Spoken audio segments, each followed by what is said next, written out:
It's hard to believe that in this part of the world, trees like this are still cut down by companies like Weyerhaeuser. This ancient Douglas fir must be close to 1,000 years old. It's well over 10 feet in diameter, and there's only 1 to 2% of these giant ancient Douglas firs left compared to their former historic abundance. And Weyerhaeuser is systematically liquidating them on southern Vancouver Island. And I think this is preposterous that Weyerhaeuser is still cutting down giants like this. And in this clear cut are also 10-foot diameter western red cedars. This is 2004. Canadian and American public opinion is against the liquidation of these ancient forest giants, especially when there's so little left. And it's only an extremist company that is moving to eliminate these forests and replace them with tree plantations. Much structurally simpler ecosystems that lack the old growth dependent species that originally existed in this forest. And the question here is not whether or not clear cuts grow back, because after a few more years you're going to see more conifer seedlings, and they replant these clear cuts as well. It's not a question of whether or not the clear cuts grow back generally. It's a question of whether or not the original ecosystem here is replicated by the tree plantations, and that's clearly not the case.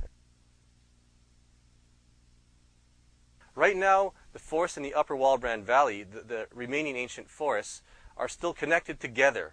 And the connectivity that still exists in the upper Walbran allows for the remaining species that live in the old growth to essentially move unhampered by the clear cuts. And that'll be severed if Weyerhaeuser is allowed to continue with their next 5-year plan. So the campaign to protect the Walbran Valley really goes back about 15 years in 1989, when the provincial government of the time identified the Walbran as an old growth forest of provincial significance. In 1990, there was hundreds of people took part in building trails through the endangered valley. In 1991, almost 500 people took part in the blockades to stop the logging. Over 50 of them got arrested. By 1994, the NDP government ended up protecting half of the valley, the lower Walbran, leaving the upper half, the upper Walbran, open for logging. Since then, there's been numerous blockades and rallies and educational newspapers and news coverage. Several people have been arrested. The pressure has been continuing, and it's just a matter of time until we protect the valley because it's reached an international level now. There's people concerned about the upper Walbran around the world, and it's just a matter of time until the companies Weyerhaeuser and Teal Jones are forced out of the valley through markets pressure, and then the provincial government will be forced to establish some kind of legislated protection. At that point, this ecosystem will finally be safe. The entire watershed by that point will have been protected. So down below we have the most incredible western red cedar stand in the whole country, the Castle Grove. The lower Castle Grove is the flat area here and consists of hundreds of near record size western red cedars, anywhere from 5 to 16 feet in diameter. It's an incredible area, and it has cougars, black bears, wolves, deer, Roosevelt elk, the endangered Queen Charlotte goshawk. And over here on the right, on this slope over here, is the upper Castle Grove. And the upper Castle Grove consists of many giant western red cedars as well as ancient Douglas firs.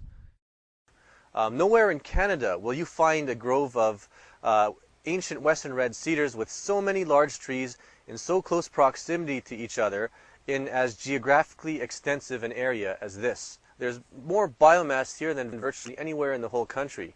This is a classic ancient forest.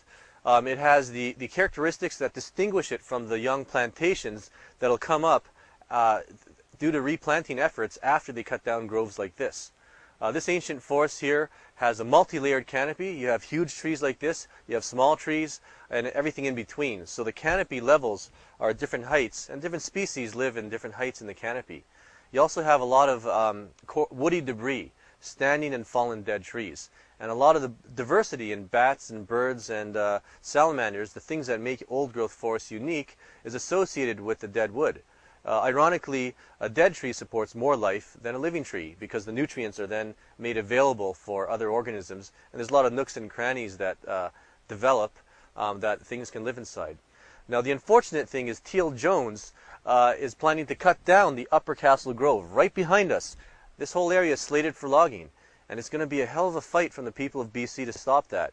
If we let Weyerhaeuser and Teal Jones have their way with the valley, then an international gem like this, it'll be ruined if Weyerhaeuser and Teal Jones get their way. A place like this, like the Castle Grove, might sustain about a dozen workers for 1 or 2 years. But then we would lose the treasure, this area that deserves international recognition, and we'd lose it forever. And the Walbran Valley here is right next to the West Coast Trail, an internationally recognized trail that people come to hike all around the world. We're on southern Vancouver Island, in close proximity to both Vancouver and Victoria. This is the most spectacular of the ancient forests in BC because it's the most southerly latitude, coastal, low elevation. So the trees are bigger here than anywhere else. It's a place that's got all the attributes for an incredible ecotourism business. In terms of forestry workers' jobs, there is a place for forestry jobs, but not in the most unique, special, and most important areas for tourism, with the most incredible potential for an ecotourism industry. When it comes to forestry workers' jobs, what we need to do is ban raw log exports. The BC Liberal government now allows 1 in 4 coastal logs to be exported to the United States, providing no milling jobs in this province. The high-grade logging going on in British Columbia, essentially cutting out the valley bottoms, leaving more and more marginal and difficult to access timber high up, is causing mills to shut down as they become unprofitable. And of course there's mechanization, replacing people with machines. So the parks have done very little to eliminate forestry workers' jobs. It's generally as a result of corporate policies of downsizing and mechanization and basically cleaning out the best first. So it's just incredibly short-sighted to think that by logging a place like the Castle Grove and the Upper Walbran Valley, you're going to have a net amount of jobs. And that's just taking us in the wrong direction in this province. We believe that significant political and social and change for the environment comes to an educated citizenry. It's an educated citizenry that exerts the ultimate lobby pressure on government as well as the ultimate consumer pressure on corporations. So the way to save the Walbran will essentially be a lot of people who know and care, who exercise their democratic right to let government know what they think about whether or not an incredible place like this should be clear-cut, and as well as letting corporations know, customers of Teal Jones and Weyerhaeuser, know whether or not they should be purchasing from these companies as long as they clear-cut an incredible valley like the Upper Walbran. So it's important to get involved. All the letters you write, all the phone calls you make to the corporations or to the government, all the rallies and demonstrations you attend, determining what you're going to buy, all of that put together makes a big difference. Writing letters to the editor in the newspaper. The trick is, get involved, and it'll be through sheer force of numbers of concerned voters and consumers that together will turn this issue around.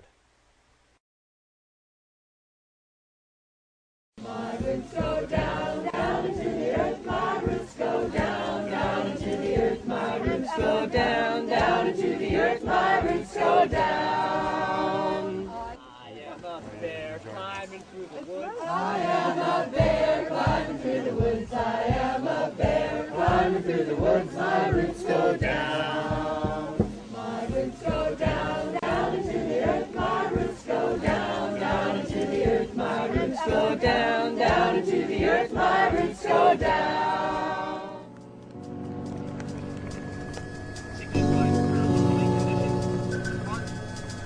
What we have, this is the tree of life that's being cut all over the world. This is the tipping point for the tree of life. Today, we're declaring it.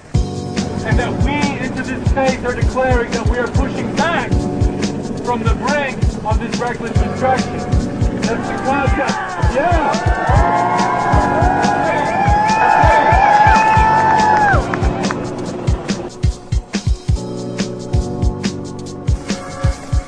It's a simple message. Wake up. It's a wake-up call for the world.